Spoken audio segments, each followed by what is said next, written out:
Hello दोस्तों, स्वागत है आपका एक और नई वीडियो में। कई बच्चे कमेंट कर रहे थे कि सर हमने बोर्ड एग्जाम में 17 नंबर का लिखा, 23 नंबर का लिखा, 30 नंबर का लिखा, 40 नंबर का लिखा, क्या हम पास हो जाएंगे? तो इसके ऊपर हमने एक डिटेल्ड वीडियो बनाई है, लेकिन फिर भी आपके इतने सारे कमेंट्स आ रहे थे, इसलिए हमने सोचा एक वीडियो इस पर और बना दें, बच्चे परेशान है। उससे पहले अगर आप इस चैनल पर नए हैं तो चैनल को सब्सक्राइब और वीडियो को लाइक कर लीजिए। तो चलिए शुरू करते हैं।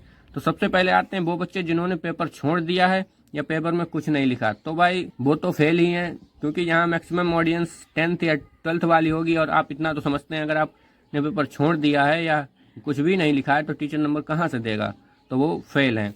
फिर आते हैं वो बच्चे जिन्होंने 10 या 15 नंबर का लिखा, बाकी ना बना के लिखा, ना रिलेटेड लिखा, ना कॉपी भरी, तो वो भी फेल हैं। ठीक है, क्योंकि टीचर्स को दिखाना पड़ता है भाई, क्योंकि उनके साइन होते हैं, उनका नंबर लिखा होता है कॉपी पर।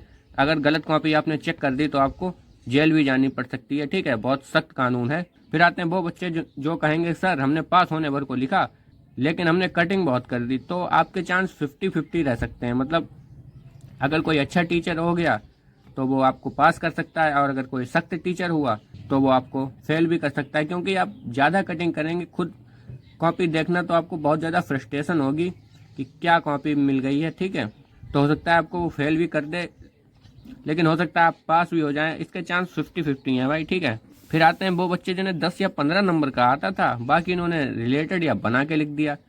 अब रिलेटेड या बना के लिखने का मतलब ये है, जैसे उन्हें मान लो हम केमिस्ट्री का एक उदाहरण लेते हैं, जैसे पूछ दिया सिरका बनाने की विधि, तो उसमें क्या होता है, घरेलू विधि पूछ दी तो आपने अपने हिसाब से लिख दिया, क्योंकि सिरका तो सबने देखा होगा, खाया होगा। या मान लीजिए विद्युत जनित्र पूछता है, जनित्र को आम भाषा में जनरेटर कहते हैं, तो आपने जनरेटर तो देखा ही होगा, तो उस हिसाब से भी लिख सकते हैं। या फिजिक्स में पूछ दिया गया ट्रांसफार्मर भी सबने ही देखा होगा।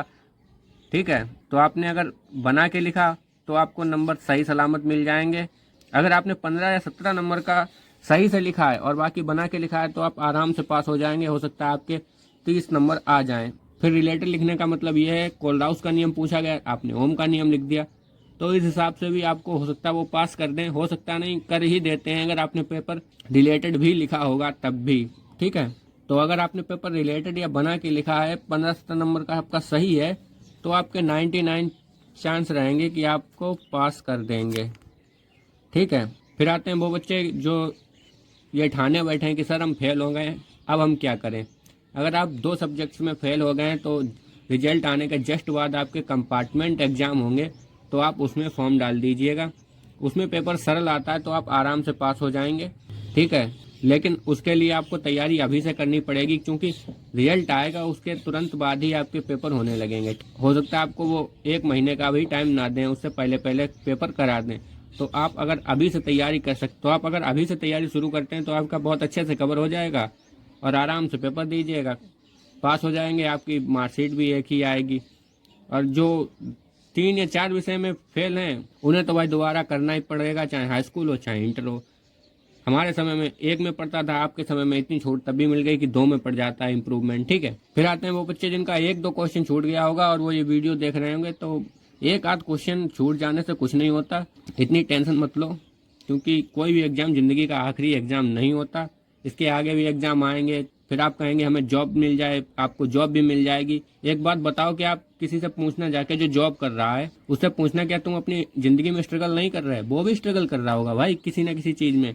वो कर रहा होगा मेरी शादी हो जाए, या मेरा घर बन जाए, या बच्चे का एडमिशन यहाँ हो जाए, तो सारे स्ट्रगल कर रहे हैं। इतनी टेंशन मत लो। ठीक है, बाकी अगर वीडियो अच्छी लगी हो तो चैनल को सब्सक्राइब करें और वीडियो को लाइक करें। धन्यवाद।